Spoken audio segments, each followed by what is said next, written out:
Llits a la intempèrie és un projecte que neix a partir de trobades que fèiem 5 persones, que som la Marta Magrinyà, la Fina Baciana, la Montse Ferrés, la Txell Granados i jo mateixa. Un dia, en una d'aquestes trobades, l'Agnès va comentar el tema dels refugiats, que sentia com la necessitat de dir, ostres, fer alguna cosa. Vam pensar totes, ostres, ideal, perquè jo li estava donant toms en com podia ajudar i no sabia ben bé com fer-ho. I això ja ens va motivar, però moltíssim. Vull dir, des que va sortir, la idea no hem parat.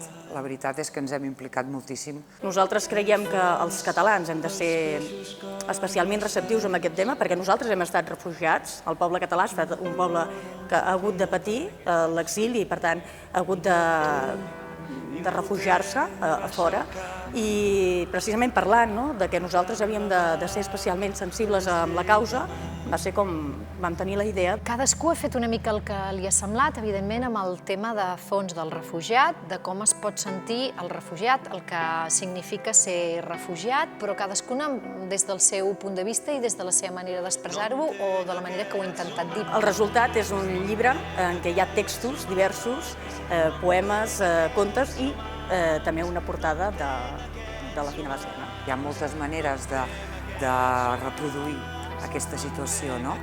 Una manera molt crua, molt dura, molt crítica, o una imatge més esperançadora. I penso que al final vaig trobar la imatge ideal perquè, tot i ser un llit a la intempèrie, que podria ser sota els estels, que podria ser una imatge quasi com bucòlica, el fet que el llit sigui tan auster, tan vast, te pot donar una idea de la duresa que ha de ser dormir al carrer. No entenc aquests humans, no entenc aquests humans.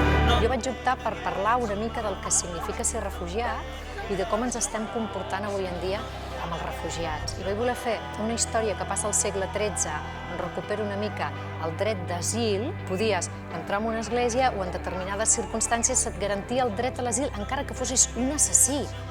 O sigui, hi havia com una percepció de la caritat i la pietat que avui en dia, en alguns aspectes, sobretot per part dels governs i de les lleis, s'ha perdut. I el que pretenia és que el lector, en llegir-me, reflexionés, se sentís una miqueta colpit per la situació que es descriu i pretengués fer alguna cosa.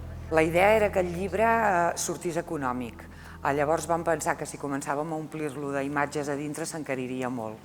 I vam tenir la idea de fer unes postals a banda del llibre perquè les persones que no vulguin o no puguin comprar el llibre també tinguin l'opció d'emportar-se un record tipus postal. La part solidària del llibre és que tots els beneficis van destinats a una ONG que es diu Stop Mare Mortum, que col·labora amb els refugiats. Animem a la gent a comprar el llibre perquè els diners aniran dedicats íntegrament a donar suport a aquesta ONG en representació simbòlica de totes les que estan treballant. Sobretot ara, per dates de festes de Nadal, animem a la gent que si algun regalet que vulguin fer pot ser un llibre com aquest que és solidari, doncs els agrairíem moltíssim i segur que els beneficiaris d'aquests diners encara els agrairan més. I es fa un silenci llarg i blanc.